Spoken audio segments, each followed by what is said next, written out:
This is Chase Jenkins here, and we're going to do a quick grammar tutorial on some commonly misused words. We're going to start with affect versus effect. Affect is used as a verb, and it can mean to influence, or can also mean to act in a way you don't feel. So one example of it being used as an influence is, the sun affected the runner's performance. An example of it being used to act in a way you don't feel would be, he affected a feeling of happiness.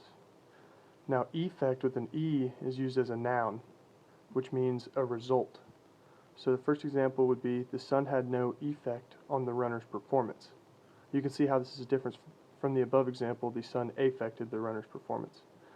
Another example is, the medicine had a positive effect on his sickness. There are also a few rare uses of affect and effect. Affect can be used as a noun when talking about psychology and someone's mood. So an example of this would be, he displayed a sad affect. Effect with an E can be used as a verb meaning to bring about or to accomplish. So an example of this would be, the general hoped to effect a positive change on his unit's morale. The next words we're going to look at are the difference between it's with an apostrophe and it's without one.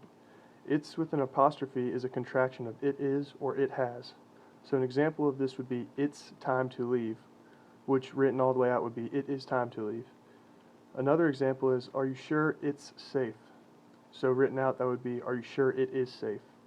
So you can see with an apostrophe it's a contraction, so if you can replace the word with it is or it has, then you know you're using the correct it's.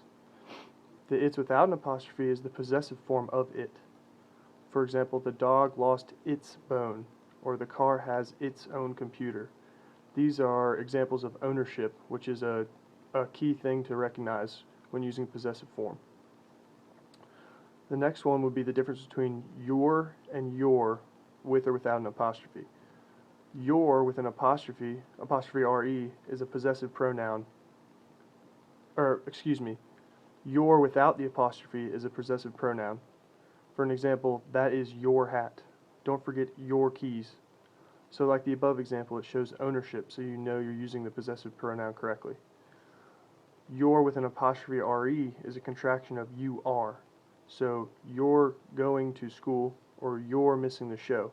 Since you can replace these yours with you are, as in you are going to school or you are missing the show, you know you're using the correct your.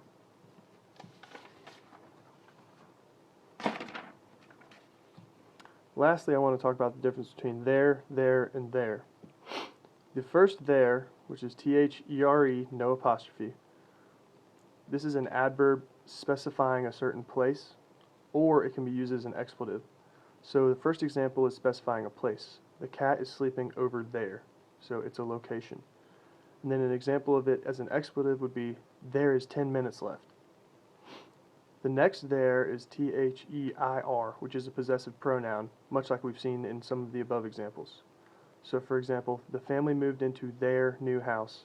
This is their daughter Jane. Okay, so this shows ownership. The last there is they apostrophe RE. This is a contraction of the form they are. Okay, so for example, they're going to be late, or they're a nice family. Since we can replace it with they are going to be late, they are a very nice family, we know we're using the correct version of there. Thank you for watching my grammar tutorial. Hopefully you can take my quiz and do well after this lesson.